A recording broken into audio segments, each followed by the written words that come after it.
welcome to my studio on the balcony. It's super warm today. First day, super warm since forever, since last year. So I thought I will just sit down and record a video because I have a very important topic, okay? Why do men come back? Why do toxic men come back? Why do men who we don't want anymore come back to us and break us again? That's the question, okay? And why do we let them in again? And I don't know if you heard that before, this phrase, if he loves you, he will come back to you. No. And I think it's also very important to differentiate the fact that you might love a broken person or loving heart falls in love with the wrong person. And we are empathetic. If you resonate with this, you are probably an empath and you want to help and you want to be there for him and you want to be his rock, and we do love all the broken pieces, but that doesn't mean we should settle on it. That doesn't mean we should sacrifice our own peace, our own health and love for ourselves. This is very important because a lot of people say like, I just love him and I don't care and this is love. That's love might mean very different things to different people, but we do believe that there is true love that feels just safe and secure and it's just unconditional. No, it's nothing that is breaking you apart. The fact that we're letting people go and moving on and we really want to detach is because the other person is not doing the healing work, okay? The other person is not on our level of development and this relationship is just not gonna work. And no matter how much we want this to work, no matter how much we love the person, it's just not gonna work because you're just not matching. You're not on the same level. You're not matching energetically, and there are always gonna be those broken pieces, right? So you might be already in the process of identifying your broken pieces and making that step towards healing them. But that person might still be very much in the dark, not realizing what's happening, not having a self-awareness, being stuck in the toxic pattern from the past, being stuck in his pains and, inner child wounds. And no matter what you do, you're not gonna help him, okay? So I just wanted to put it out there before we get into today's topic because it's just so complex, like the whole everything around it and where those things come from and how we cope with them and whether it's love or not, it's not love. We should just understand that we should always choose the love for ourselves, like no matter what, because we all deserve the best and we all deserve that love that is healthy for us no matter what. And even if you think that it's not possible or you will never find that love, it's just your limiting belief. You can have and you can find literally true love, and you just have to heal your pain from the past and you have to let go of your old self who struggled with someone toxic in the past, okay? And that doesn't mean you have to force yourself to stop loving the person.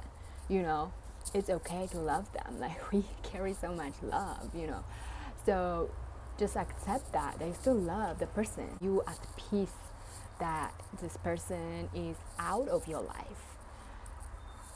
It's huge. It's really huge. I mean, I feel like that. I'm so at peace with the fact that this person is out of my life and I want it to stay like this.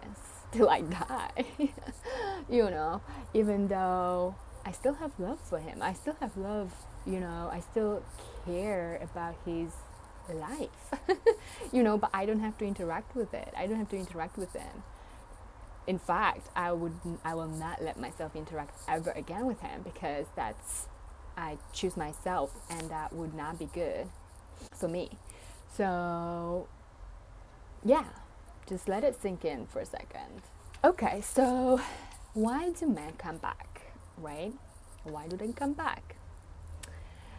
The thing is that they just don't do the work. They don't do the healing work.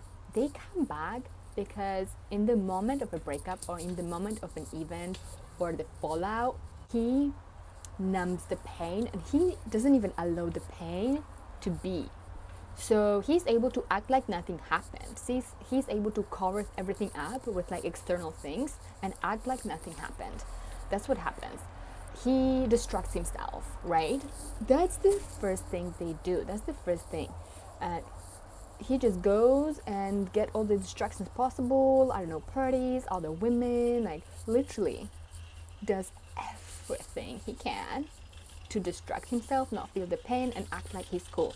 And this is when maybe you experience that you see like he's all good, or like, I don't know, you see pictures or you see him with someone else and he's all good, not hurting or anything. This is so misleading. You have no idea what is happening like under the surface. And things are happening, trust me. Everyone is human. And you know, if the love was deep and passionate between you two, he is hurting even more than you, okay? Because you're probably expressing your emotions more, right? As women tend to do, which is so good, which is such a good thing. So you're probably expressing, and you like want to talk about it with people, with your friends, and like, you know, you just like feel upset and you don't know what to do, and you can't stop thinking about this, and you can't stop, you know, it's just there, and you just want to express it, and it's just all over you. While he seems to be so good and like doing shit and, you know, partying, whatever. It's not what it looks like. This is when you can tell this is not what it looks like. You are actually in a much better position because you are at some level expressing that pain, even though you might not really know how exactly and how to heal yet. But overall, women are much better at it. And then he totally rejects the pain, numbs the pain. And for the time being, he's cool. But then what happens in months' time, or maybe sometimes in years' time, depends on the person, it comes back to him, okay? It comes back to him. It hits him even harder. It makes him think about things, and it brings out the emotions. And men always are so delayed with things, okay? And this is one of the reasons why they just process it at this such a slow level. And I don't say that just because I, you know, came up with that. Like, I actually spoke with men about this, and they told me this themselves, you know, and they also told me that this is how they cope with those situations, right? This is what they think it was a good way to go, you know, just not feel anything. And yeah, because who wants to feel pain, right? Like, who wants it? No one wants it. But this is where we are so wrong with actually moving on. We have to feel the pain because it gets blocked in our system. It gets blocked in our heart, and it's just being hidden there until something triggers it again, right? So this is why they come back. But also, you know, it's not because they love you. Let's make it straight. Like, it's not because they love you. Like, you know, it might be very broken love. This is not the love that you deserve, okay? Even you can even say, okay, yeah, he loves you, but this is not the love that you deserve. This is not that love, okay? He's very unaware, he lacks self awareness, and until he's actually ready to work on his self awareness and work on himself, there's nothing really can do. If he is not ready for it, if he doesn't open his mind to it, you're not gonna persuade him, no matter how much he wants to, make it work. If he doesn't realize that himself, so he comes back to you because out of his own selfishness of like being, I don't have to do any work, like I'm good, yeah, but I really love you, I want you back, and all of those things that they say, and you just like listen to it, and you're like, whoa, I guess that maybe it's really true. I guess maybe he really loves me, and then it starts all over again. Nothing has changed. Nothing. Maybe external things and external, some circumstance or something like that, but nothing inside of him changed. So why do we let him back? He's been carrying that pain for so long, and maybe numbing it, and maybe distracting himself for so long, maybe for months, and suddenly it hits him, and he just needs comfort, and he just is ready to feed you with all those excuses and whatever reason he acted the way he acted. But that is just his excuse. That is basically anything he can come up with just to feed you in with what you want to hear. And he might not even, this is like mind-blowing, but he might not even really realize what is happening actually. If he doesn't have self-awareness, he might not even realize that, damn, I'm basically stuck in this toxic pattern, and I don't know how to heal, and now I need this pain to end and this comfort or whatever, so I'm going back to her. No, they just like, if he's just like very close-minded in his kind of bubble, and especially if this is narcissist, he just follows whatever he feels in that moment, okay? He doesn't actually look at the situation from the bigger perspective. Everything is like now, me, I need, I want, I.